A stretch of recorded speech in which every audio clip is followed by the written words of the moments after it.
India New Zealand ഫൈനലിനെ കുറിച്ച് സംസാരിക്കുകയാണ് Indian legend Ashwin.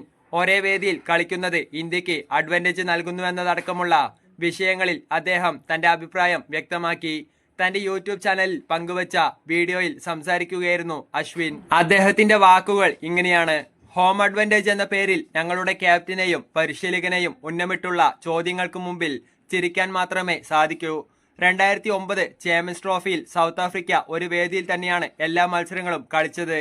എന്നാൽ അവർക്ക് ഫൈനലിൽ പ്രവേശിക്കാൻ സാധിച്ചില്ല. അത് അവരുടെ തെറ്റായിരുന്നില്ല.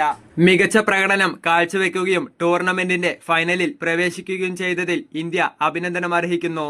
കോവിഡിന്റെ സമയത്താണ് ഇന്ത്യ അവസാനമായി ദുബായിൽ കളിച്ചത്.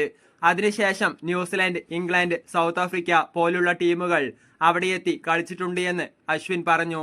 സൗത്ത് ആഫ്രിക്കയ്ക്കെതിരെ സെമി ഫൈനലിൽ ന്യൂസിലാൻഡ് സ്വന്തമാക്കിയ വിജയം തന്നെ ആശങ്കപ്പെടുത്തുന്നുണ്ട് എന്നും അശ്വിൻ പറഞ്ഞു. ഞാൻ ഇപ്പോഴും ആശങ്കയിലാണ്. സൗത്ത് ആഫ്രിക്കയ്ക്കെതിരായ ന്യൂസിലാൻഡിന്റെ വിജയത്തിന് ശേഷം ഞാൻ ചിന്തിക്കുന്നത് അവർക്ക് നമ്മളെ വീണ്ടും വേദനിപ്പിക്കാൻ കഴിയുമോ എന്ന് അശ്വിൻ കൂട്ടിച്ചേർത്തു. ലാഹോറിലെ ഗദ്ദാഫി സ്റ്റേഡിയത്തിൽ നടന്ന രണ്ടാം സെമിഫൈനലിൽ മികച്ച വിജയം നേടിയാണ് ന്യൂസിലാൻഡ് ഫൈനലിന് ടിക്കറ്റ് എടുത്തത്. 50 റൺസിന്റെ മികച്ച വിജയമാണ് പ്രോട്ടീസിനെതിരെ കിവീസ് നേടിയത്.